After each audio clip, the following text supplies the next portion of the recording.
رب العالمین والصلاة والسلام علی سید الانبیاء والمرسلین وعلی آلہ واصحابہ اجمعین۔ آج ہم آپ کی خدمت میں ٹڈی کے متعلق تھوڑی سی وضاحت کریں گے اور شرعی حکم اس کے متعلق بتائیں گے انشاءاللہ تعالی۔ دنیا کے مختلف گوشوں میں مختلف ممالک میں ابتدا میں ٹڈی دل کے متعلق اکثر یہ ہمیں سننے کو ملا ہے کہ آبادیوں میں وہ بڑے جھنڈ کے جھنڈ آئے ہیں اور فصلیں تباہ کر دی ہیں۔ پھر چند دنوں سے عموماً یہ دیکھا اور سنا جا رہا ہے کہ ہندوستان کے مختلف ریاستوں میں بھی ٹڈی دل موجود ہے اور وہ سیر کرتے ہوئے متعدد شہروں میں مسافت طے کرتے ہوئے پہنچ رہے ہیں، اور آج کل یہ بھی سنا جا رہا ہے کہ ریاست تلنگانہ تک بھی پہنچنے کے اندیشے اور امکانات نظر آ رہے ہیں۔ ان حالات میں بعض مقامات پر یہ دیکھنے اور سننے کو مل رہا ہے کہ لوگ ٹڈی بیچ رہے ہیں اور اسے زندہ کھا رہے ہیں۔ تو اس کے متعلق شرعی حکم کیا ہے، یہ بیان کرنے سے پہلے ہم ٹڈی کے متعلق دو طرح کی گفتگو کریں گے۔ ایک یہ کہ ٹڈی کی حقیقت کیا ہے اور ٹڈی ہے کیا چیز، دوسرا اس کا کھانا حلال ہے یا نہیں ہے۔ تو ٹڈی کس کو کہتے ہیں، کیا یہ پرندہ ہے یا چرند ہے، سمندری جانور ہے یا پھر زمین پر رہنے والا ہے۔ تو اس کے متعلق سب سے اہم بات یہ ہے کہ ٹڈی زبان اردو کا لفظ ہے، اس کو عربی میں جراد کہتے ہیں اور یہ واحد ہو تو جرادتن کہتے ہیں، اور انگریزی زبان میں اس کو لوکس کہتے ہیں۔ تو ٹڈی کے متعلق بعض محققین یہ کہتے ہیں کہ مچھلی کے انڈے پانی کے بہاؤ کی وجہ سے یا پھر پانی راستے سے کنارے سے ہٹ جانے کی وجہ سے جو کنارے پر آ جاتے ہیں، خشکی میں مچھلی کے انڈے آ جاتے ہیں،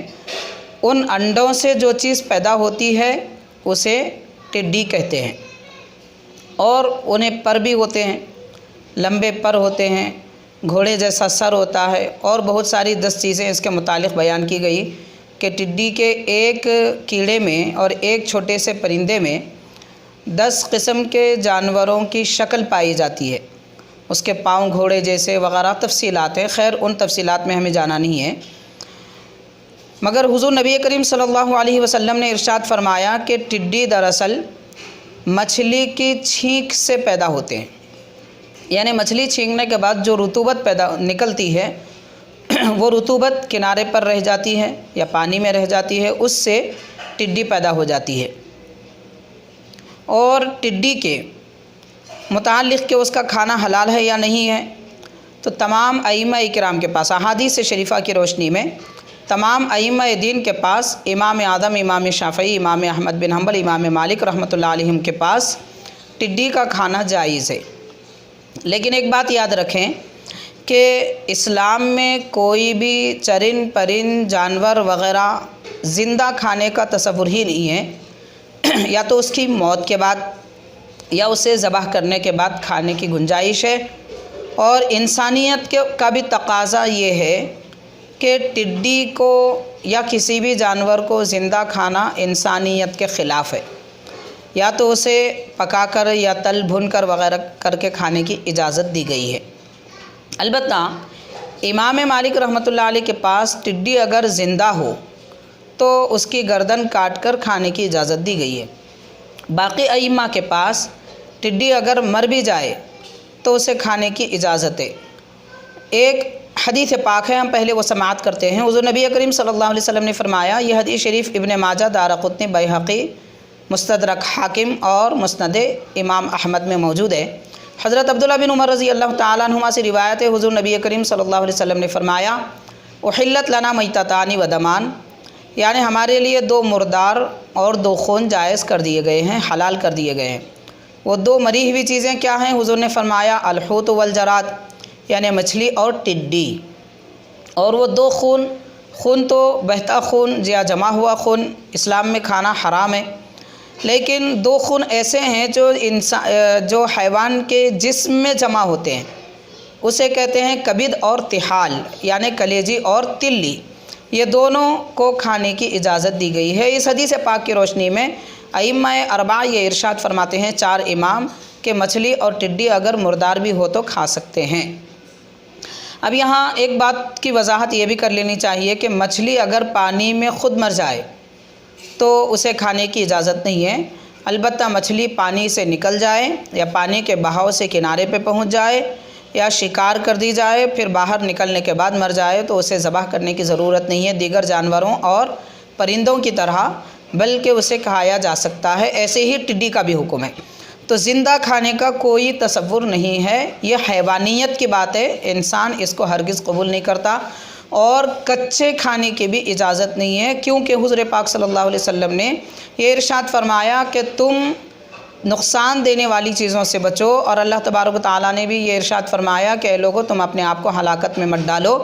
تو جس کچی چیز کے کھانے سے انسان کے بدن کو نقصان ہوتا ہے، صحت میں خرابی پیدا ہو جاتی ہے اور بیماریوں کا اندیشہ ہوتا ہے، اس سے بچنا ضروری ہے۔ لہٰذا کچا کوئی بھی چیز یعنی گوشت نما چیزوں کو کچا کھانا اسلام میں جائز نہیں ہے، یہ حیوانیت کی علامت ہے۔ اور ٹڈی کے متعلق یہ بھی ہے کہ حضور پاک صلی اللہ علیہ وسلم سے پوچھا گیا کہ حضور ٹڈی کے متعلق کیا فرماتے ہیں، تو اللہ کے نبی نے فرمایا اکثر جنود اللہ، کہ اللہ تعالیٰ کا بڑا لشکر ٹڈی ہے، نہ میں اسے کھاؤں گا اور نہ ہی اسے حرام کروں گا۔ یعنی حضور پاک صلی اللہ علیہ وسلم طبعی نفاست کی وجہ سے ٹڈی کو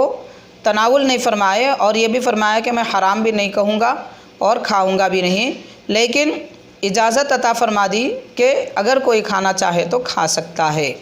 علاوہ اس کے اس وقت جو وبائیں پھیل رہی ہیں، ان وباؤں کے اعتبار سے جو ٹڈی دل کا سایہ رفتہ رفتہ آگے بڑھتا جا رہا ہے، لوگ پریشان ہیں ان امور کے متعلق، اور وہ فصلوں کو تباہ کر رہے ہیں، لوگ تباہ ہو جا رہے ہیں، فصلیں تباہ ہو جا رہی ہیں، اور حیوان جانور آگے چل کر اگر فصلیں موجود نہیں رہیں گی تو قحط سالی کا اندیشہ ہے۔ تو اس سے بچنے کے لیے نبی پاک صلی اللہ علیہ وسلم نے ٹڈی کے نقصان سے، فساد سے، بگاڑ سے بچنے کے لیے دعا فرمائی۔ وہ دعا یہ ہے، اللہم اہلک کبارہ وافسد صغارہ واقطع دابرہ وخذ افواہہ عن معائشنا وارزاقنا فانک سمیع الدعاء۔ اس دعا کا مطلب یہ ہے کہ حضور پاک صلی اللہ علیہ وسلم نے فرمایا، اے پروردگار، یہ ٹڈیوں میں جو بڑے ہیں انہیں ہلاک کر دے، جو چھوٹے ہیں انہیں فساد میں ڈال دے یعنی انہیں ہلاک کر دے، اور ان کے بعد آنے والی نسل کو منقطع کر دے، اور ان کے منہ کو ہمارے معاش یعنی کھانے پینے کی اشیاء سے، ہمارے رزق سے دور رکھ، کیونکہ تو دعا کو سننے والا ہے۔ ایک صحابی نے عرض کیا، حضور ایک موقع پر تو آپ نے فرمایا تھا کہ ٹڈی اللہ کا لشکر ہے، تو حضور پاک صلی اللہ علیہ وسلم نے فرمایا ہاں لشکر ضرور ہے، مگر کسی کے عذاب کے خاطر، کسی کو نقصان پہنچانے کے لیے، دشمنان دین کو، دشمنان خدا کو نقصان پہنچانے کے لیے عذاب ہے، لیکن اس کی حقیقت اور پیدائش کے اعتبار سے، اس کی اصل کے اعتبار سے حضور نے فرمایا کہ نثرۃ الحوت من البحر، یعنی سمندر میں مچھلی کی چھینک سے ٹڈی پیدا ہوتی ہے۔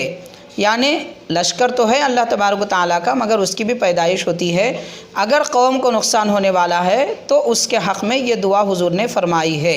چنانچہ یہ ٹڈی کے متعلق مختصر سی تھوڑی وضاحت شرعی طور پر ہے۔ اللہ تعالیٰ اس وبا سے اور اس کے جھنڈ سے اور اس کے دل سے ہمیں بچائے، اور قحط سالی سے تمام دنیا والوں کی حفاظت فرمائے۔